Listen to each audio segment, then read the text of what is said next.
Welcome back to the West Ham Network for your Hammers headlines for today.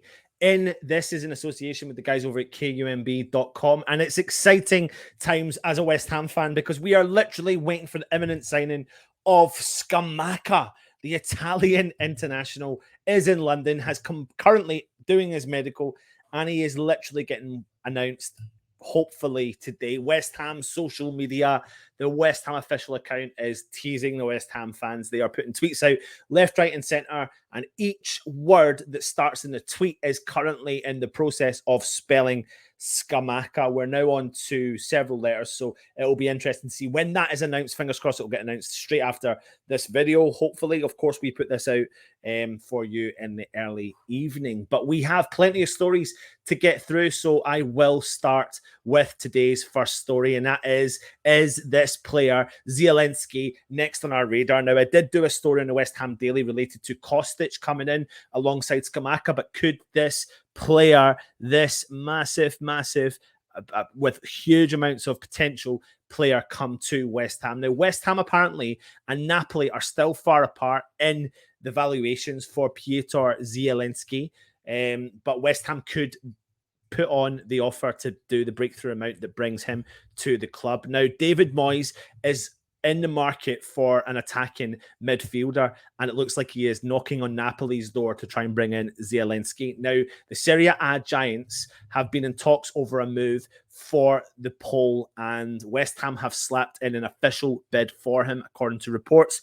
But West Ham's offer of 25 million euros with an additional 8 million in bonus payments for Zielinski's signature was deemed too low by Napoli. Now, several reporters out in Italy are saying that Napoli have put on a 50 million euro price tag on the midfielder's head, which is significantly a lot more money than what West Ham have made an offer for. But if West Ham were to improve that offer like they did with the Scamacca deal, it looks like we could be entering the negotiations to bring the Polish international into West Ham. He is 28 years old, but as things stands, both West Ham and Napoli are somewhere apart from their valuations for the player to come into the club. So this will be an interesting one moving forward, of course, as per usual. Now, we have been reporting this for a long time, but is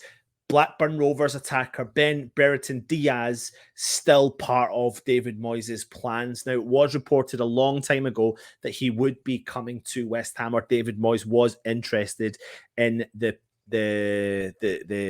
forward who plays for Blackburn. He does have 12 months remaining on his Blackburn Rovers contract, and they are supposedly holding out for around £15 million if they're going to cash in on the striker. Now, several reporters are saying that he is still featuring on West Ham's shortlist, and we do rate the player.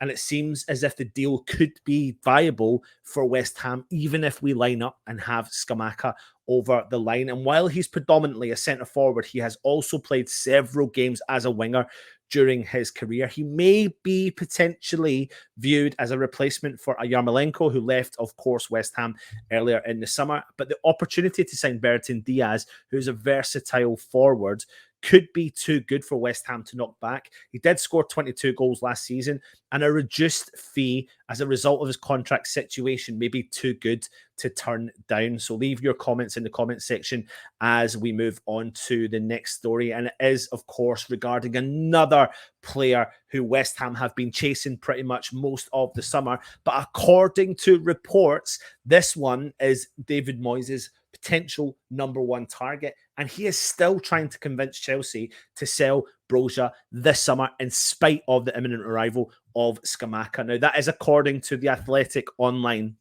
and David Moyes is definitely keen to bring him in. Now, will he bring him in alongside Scamacca? I think initially, as the fans are thinking, it probably wouldn't happen, but I could see this one actually going through, and West Ham and David Moyes are going for broke, all hell for leather, bringing in options to give West Ham moving forward for the new season.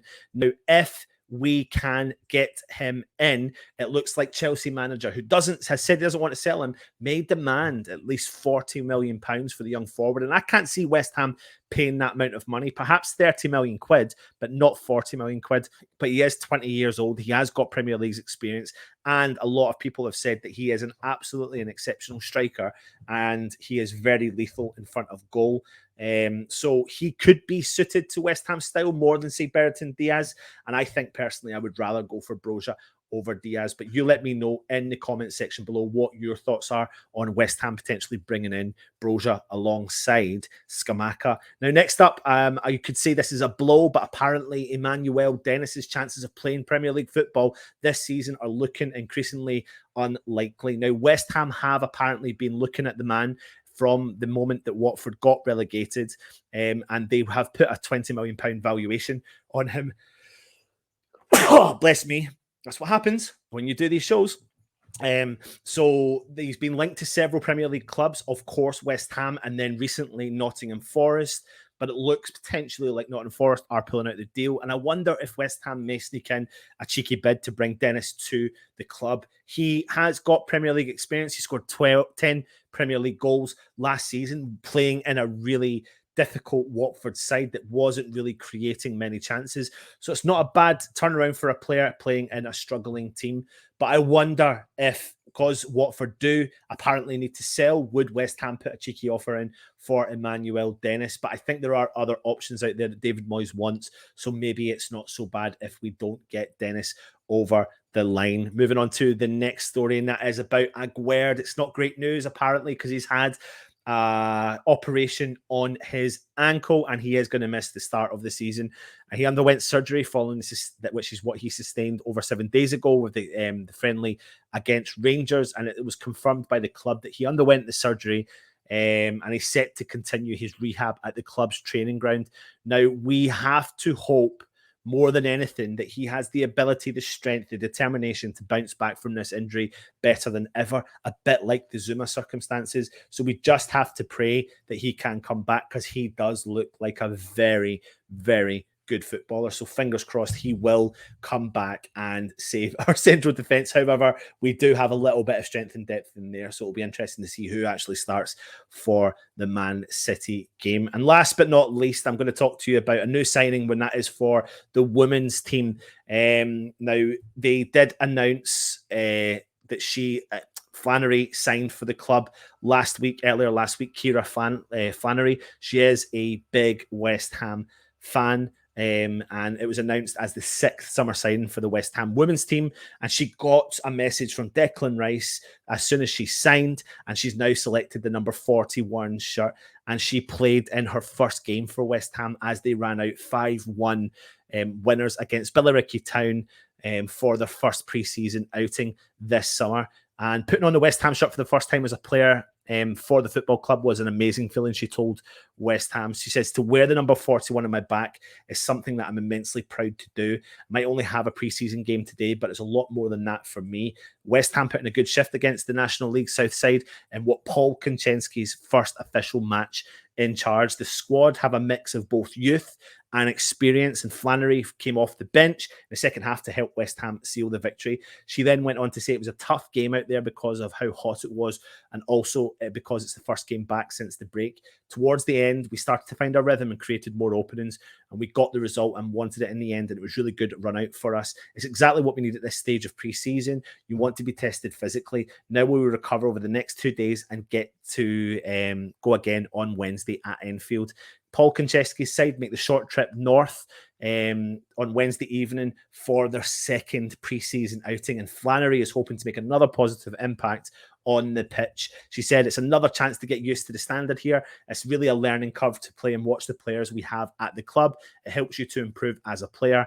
I feel really good and can't wait to be back out there on a Wednesday night. So there you go. That brings an end to our Hammers headlines. As I said, sometimes what we do is we sweep up all the stories that we've not covered and bring them to you in a short, sharp version. I hope you have enjoyed it, and fingers crossed we get to announce Scamacca extremely soon. And how amazing feeling will that be as we move on to other targets after the Scamacca. Exciting times. If you are new around here, please make sure you do subscribe to the channel. Of course, go and check out the guys, our good friends over at kumb.com. Hit the like button, leave a comment, and stay safe as per usual. Come on, you irons.